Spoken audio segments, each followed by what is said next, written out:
Assalamualaikum warahmatullahi wabarakatuh. Halo anak-anakku, bagaimana kabarnya? Semoga kalian selalu diberikan kesehatan ya. Yuk kita belajar bahasa Indonesia.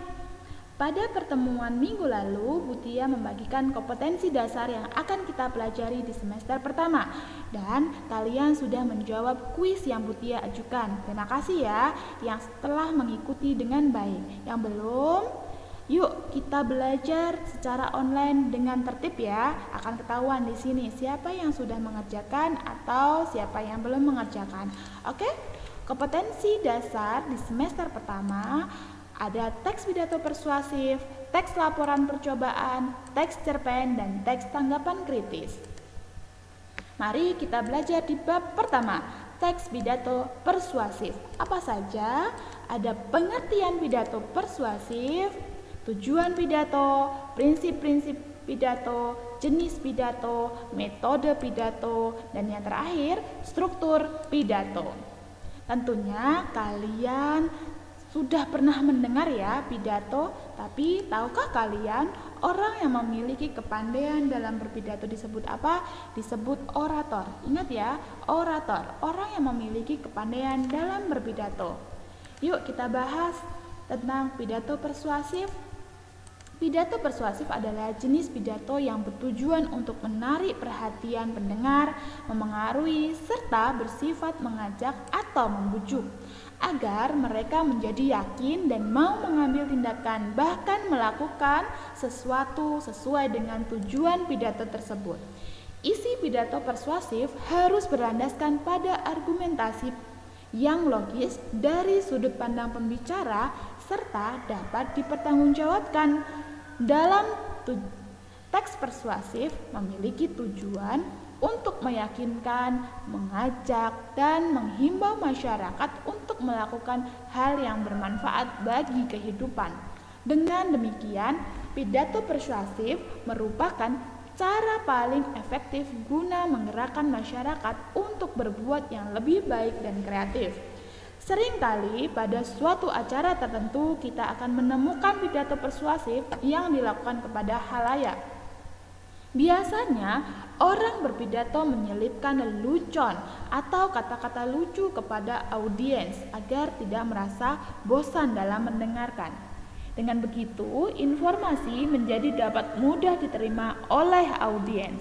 Anak-anak, dalam materi ini kita dapat simpulkan bahwa pidato persuasif adalah pidato yang bertujuan untuk memengaruhi, mengajak, atau membujuk pendengar untuk mengikuti keinginan kita secara sukarela karena mereka telah tergugah, terpengaruh, terbujuk dengan argumen yang disampaikan seorang pembicara. Dalam pertemuan ini, kita juga akan belajar lebih dalam tentang tahapan tujuan pidato persuasif. Ada 3 tahapan yang harus dilalui dari pidato persuasif: pembentukan tanggapan, penguatan tanggapan, dan pengubahan tanggapan. Bagaimana penjelasan tentang ketiganya? Mari kita bahas.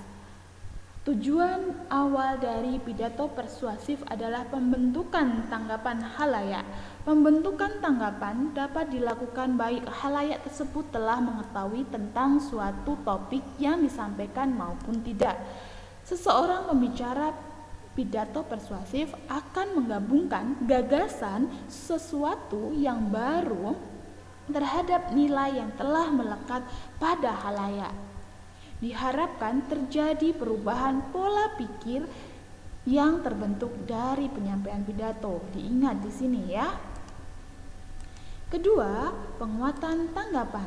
Diharapkan terjadi perubahan perilaku yang berkesinambungan terhadap ide atau gagasan yang disampaikan pembicara.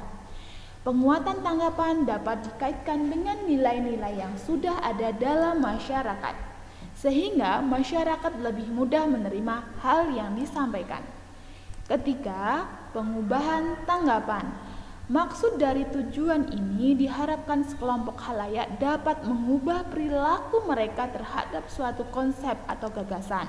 Pembicara persuasif akan berupaya untuk mengubah tanggapan sambil meminta kepada khalayak untuk menghentikan beberapa perilaku. Contohnya, larangan merokok. membuang sampah sembarangan. Dalam situasi tertentu, pengubahan tanggapan dapat menjadi suatu tugas yang sulit. Pembicara harus membentuk pola pikir seseorang terhadap hal baru tanpa menyinggung. Sekarang kalian semakin paham ya tentang tujuan utama dari pidato persuasif. Tujuan utama pidato persuasif adalah pengubahan tanggapan. Anak-anakku, dalam perjalanan hidup ini tentu kita harus memiliki tujuan agar hidup kita terarah. Namun jangan lupa berjalan dengan prinsip-prinsip yang benar ya, sama halnya dengan pidato persuasif. Untuk mencapai tujuan harus ada juga prinsip yang harus dipahami. Apa saja itu? Membujuk demi konsistensi, membujuk demi perubahan kecil, membujuk demi keuntungan, membujuk demi pemenuhan kebutuhan. Yang kelima, membujuk berdasarkan pendekatan gradual.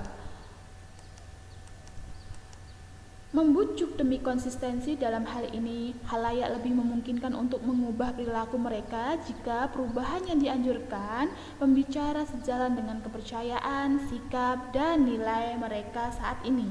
Orang-orang membujuk orang lain perlu mengetahui bahwa sikap dan kepercayaan akan merefleksikan tingkat keyakinan yang berbeda. Hal ini disebabkan karena suatu nilai yang sudah melekat akan sulit diubah, begitu juga dengan kepercayaan. Oleh karena itu, seorang pembicara perlu mengetahui bahwa apapun yang dianjurkan akan lebih mungkin berhasil jika hal tersebut sejalan dengan nilai sikap dan kepercayaan yang dianut oleh khalayak dan secara konsisten mungkin untuk dilakukan. Yang kedua, membujuk demi perubahan kecil. Dalam prinsip ini, khalayak lebih memungkinkan untuk mengubah perilaku mereka apabila pengubahan yang dianjurkan mereka adalah perubahan kecil, bukan perubahan besar. Kesalahan umum yang terjadi kepada pembicara pemula adalah keinginan untuk menuntut terlalu banyak perubahan dan tergesa-gesa, serta didasarkan pada alasan yang sederhana. Padahal, suatu perubahan kecil yang disertai komitmen akan menjadi suatu perubahan yang besar yang akan berdampak luas. Ketiga, membujuk demi keuntungan. Pada prinsip ini, khalayak lebih mungkin mengubah perilakunya jika perubahan yang disarankan akan menguntungkan khalayak. Seorang pembicara dalam menyampaikan suatu pidato persuasif perlu mempertimbangkan sisi keuntungan yang akan diperoleh oleh khalayak, sehingga mereka memiliki keinginan untuk melakukan hal yang diusulkan pembicara. Keempat, membujuk demi pemenuhan kebutuhan. Khalayak lebih mungkin untuk mengubah perilaku mereka apabila perubahan yang disarankan berhubungan dengan kebutuhan mereka. Terakhir, membujuk berdasarkan pendekatan gradual. Efektivitas pidato persuasif tergantung pada penerimaan khalayak terhadap perubahan yang disarankan pembicara dalam kehidupan mereka. Prinsip ini menganjurkan pendekatan gradual yang artinya perubahan yang dilakukan sedikit demi sedikit. Artinya perubahan yang dilakukan sedikit demi sedikit. Hal ini lebih akan memungkinkan untuk dilakukan daripada dengan pendekatan yang meminta khalayak untuk segera mengubah perilakunya. Sekarang anak-anak paham ya, ada 5 prinsip pidato persuasif dalam mencapai tujuan pidato. Nah, sekarang ada tugas. Akan saya share di Google Classroom atau di WhatsApp kalian masing-masing. Oke?